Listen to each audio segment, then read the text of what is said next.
So this is a military machine book. It's quite a nice book. I it's literally pretty new. I bought it on special, not because I really have a high interest in machines. I wasn't sure what I wanted with this book. It's a very useful, has lots of useful information in it. Lots of different good pictures of different sort of war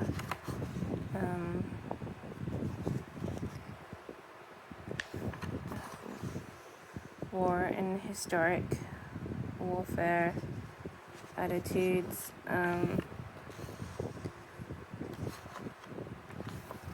So it's got like a little timeline of 2500 BC, might ride a chariot, and then around this period is the catapult, so 70 CE, say. And then Crusaders break through Jerusalem with some towers, and then this one's like a crossbow or a gunpowder. This is gunpowder, so putting in some gunpowder, so that's a Muslim person. And this is a barreled artillery. So I guess it moves on wheels, and then it opens, and lots of people with arrows and stuff, foot soldiers maybe, are perched inside. Then you got so that one was 1480 AD, and then you got 1803, which has Neapolitan War, so they had cannons and horses and things.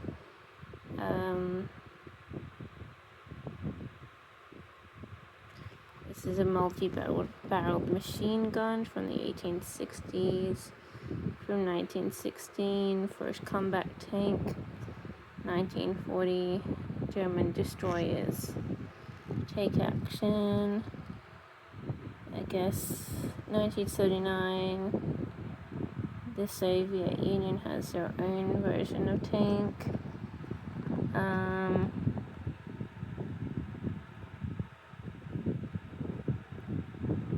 And this is 1990 to 1991 is the first use of missiles.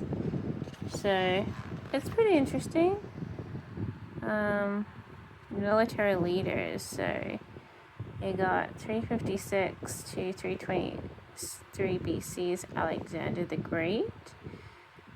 So, and then you got Julius Caesar, 100 BC to 444 BC. Yeah, so he was leading at the time. And then you got 742 AD to 814 is Charles the Great. He must be king of the Franks and Lombards. I'm not sure what country that is.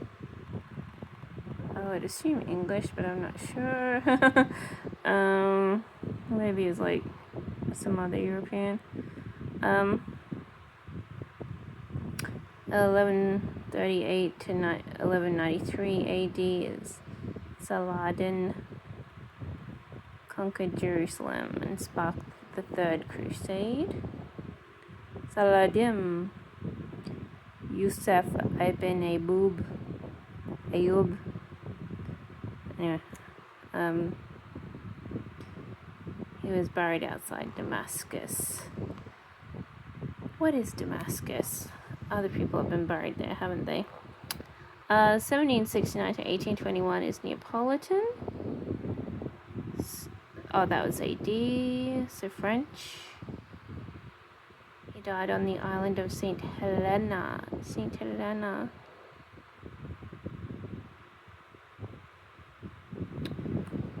So he did his French wars. 1769 to 1852, Sir Arthur Wellesley, the first Duke of Wellington, defeated Napoleon. So he was Spanish.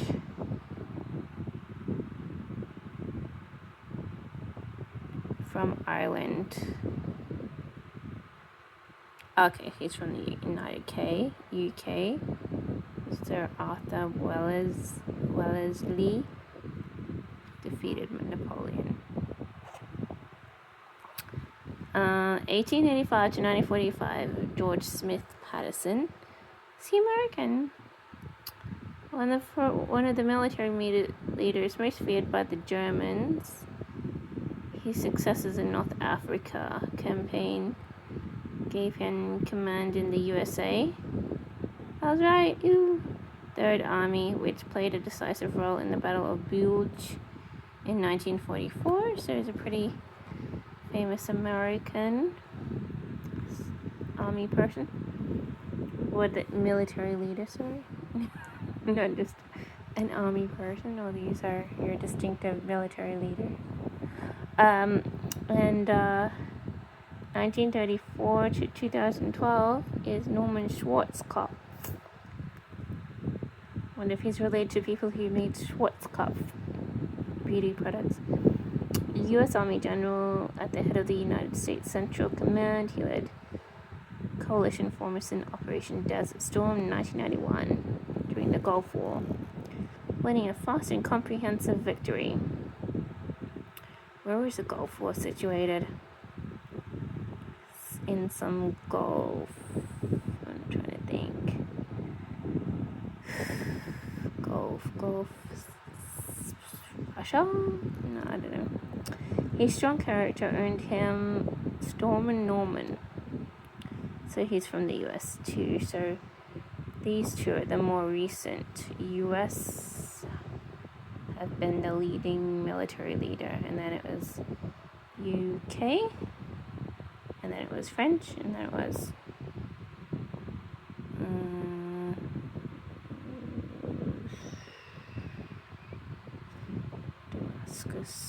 Damascus. No idea. I would have to look it up. No idea. Italian and Macedonian. Okay. Yeah, they transgressed from wearing barely anything to a robe to, thicker robes, royal robes, to this kind of robe. I would call it Middle Eastern, but it might be Turkish or something. To or Greek, I don't know.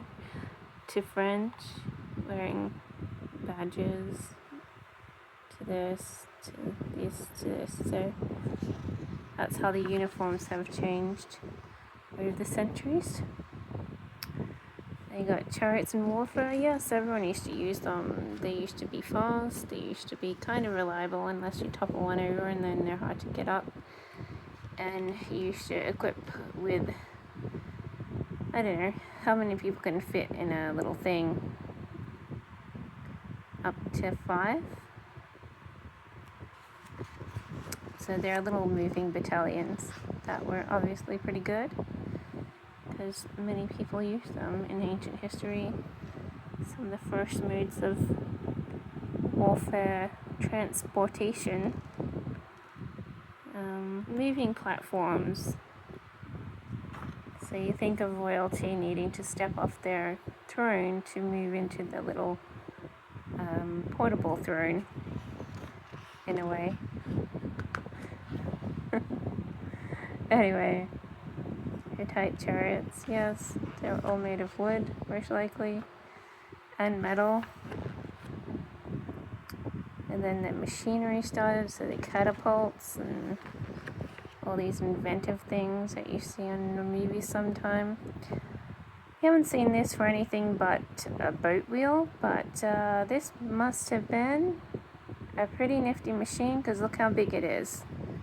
Obviously these rustic items are fairly large, as these are your average sized person, and I have to climb up probably a few meters onto these wide planked areas. Is like, I don't know, 3, 6, 9, 12, 16, 19, 20, 24, 20, around 30 people there, and this is larger than, plenty large. So you have to see that these things are probably pretty big, and not very small at all. And that's why they're so genius, because they're huge.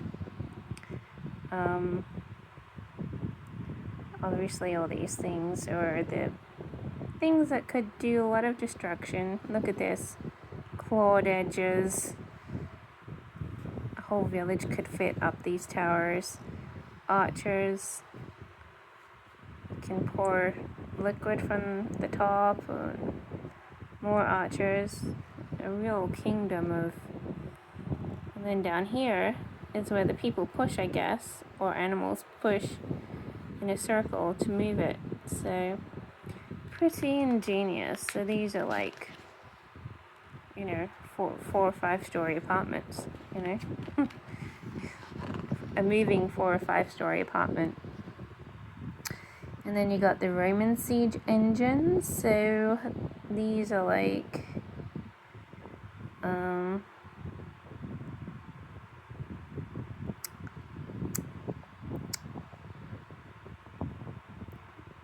I don't know.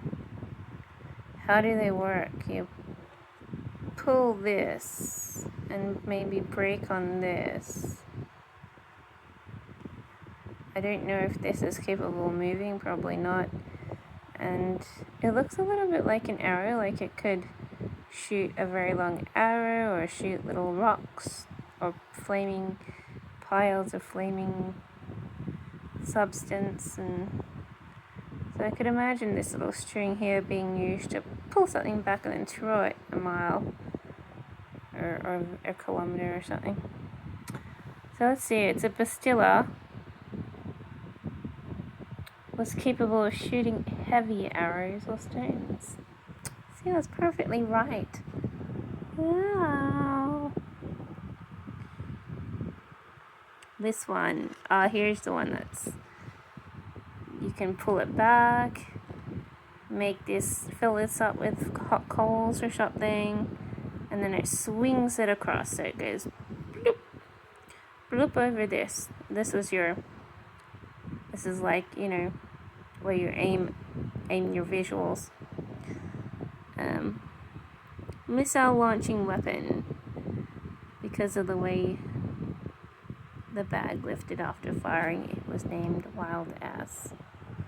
Wild Ass. So this is... It looks like you can...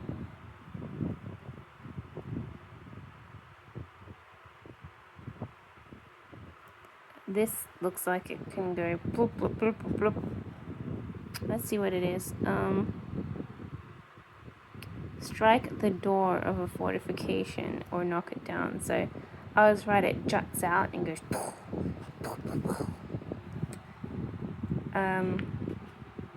With things like this, you can imagine that they actually work pretty quickly. Maybe.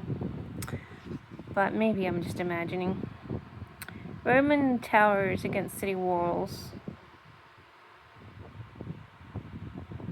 So look how tall the walls were. And then you got these towers, they could shoot arrows and stuff. Look at these towers, you can move them up. And they can storm that wall. Look at it, you know, drives forward and just crushes down that wall. Medieval siege engines, so you know, these all contain lots of people. This can knock down stuff, battering ram. Yeah, and this can bridge to the highest peak of the walls and stuff. Yep, more throwing machines. Attacking fortress. So, yep, this is an attacking fortress. This is a fortress. Look at that. The drawbridge goes up. No one can get across the water. When you look at these structures, they're often very big, so people are very small. They wouldn't dare, you know, breach this. And if they try to swim it, they will find that there's crocodiles and creatures in there, whatever. Okay. artillery. So this is more modern. Arrow launcher here. Can fire 50 arrows at a time. Can fire 60, missiles at a time. So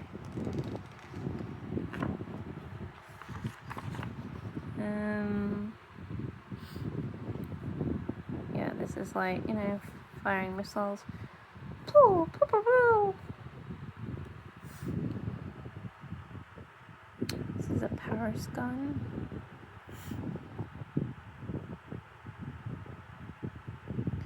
Oh, that looks interesting.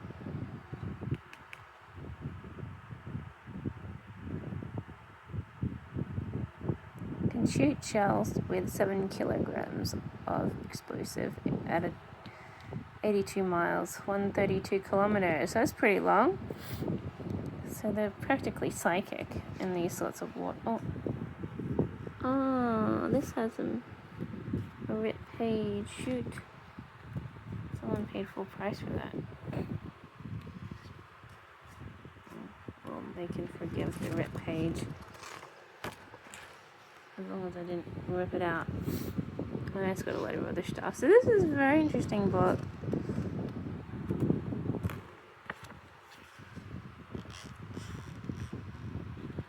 Military scooter. Scooters can be put to work too. There's just a lot of stuff in there.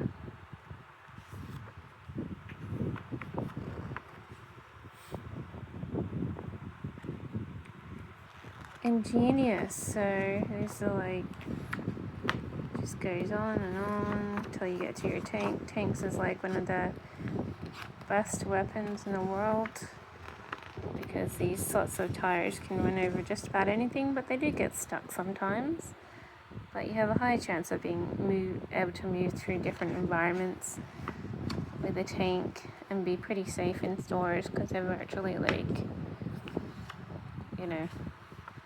they're kind of pretty protective. And then they keep developing the tank because the tank's like pretty darn good. And then you got the boats. The boats get bigger and bigger so that they can house a few tanks and airplanes and provide, a base for airplanes to land and to refuel and, everything. So let's look at the chronology. So 1800 BC, bronze work introduced to Central Europe. 1200 BC, Phoenicians, now independent from Egypt, began their maritime supremacy with iron. 750 BC, Greece expands to the Mediterranean. 1176 BC, Egyptians' victory over the people in Delta, and then the Greeks spread to the Mediterranean. 510 BC, Rome recognizes Carthage's maritime monopoly. 500 BC, iron is cast in China. 480 BC, the Athenians defeat the Persians. 260 BC, Roman fleet led by Gaius defeats Carthaginians in Malay. 31 BC is the Battle of Actium. Octavian's or Augustus's ships confront combined fleets of Antony and Cleopatra. Oh yeah, Actium. That was pretty good. That's like Augustus's career. 330 BC, or is that CE or AD? I don't know. Constantinople, named the capital of Byzantine. 790 AD, Vikings, or is it BC? I will say AD. Vikings raid on the British. 985. Eric the Red's expedition to Greenland, where he takes Iceland. And the Vikings see America for the first time, like they've never been there before. 1081, the Battle of Albania between Normans and Byzantines. 1340 AD, the outbreak of a 100-year war. The English defeats French, giving England control over the English Channel. 1405 AD, Zhang He, China. Introduces some of the biggest ships in the world. 1492, Christopher Columbus sets foot in America and discovers some islands. 1522, so many. 1571, Joan of Austria, aided by Venice, and defeats the Ottomans. 1588, defeat of the Spanish Armada by the English. 1719, after the Northern War, Russia becomes the dominant power of the Baltic. 1769, the steam engine is patented steam engine, so you can have a boat. 1775, the United Nations Marine Corps is created during the American War of Independence. 1798, British claim victory over the French. 1805, the British Navy is pitted against the Spanish. 1827, the Battle of the Greek War of Independence combined British, French, and Russian fleets against the Egyptians. 1905, there's so many.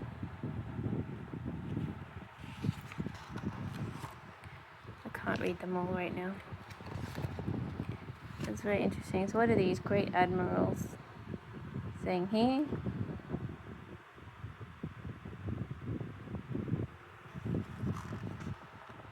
Interesting.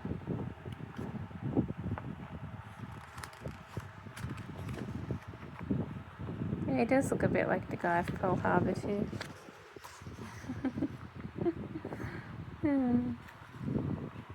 First fleet ships, yes, the English ships. First naval battery in history. Egyptians. The sea people.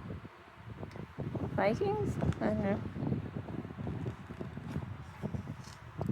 Look at the Greek ship. Look what they made.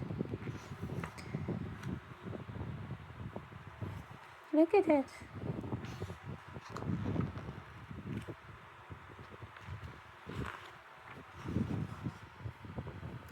Ships, pretty big.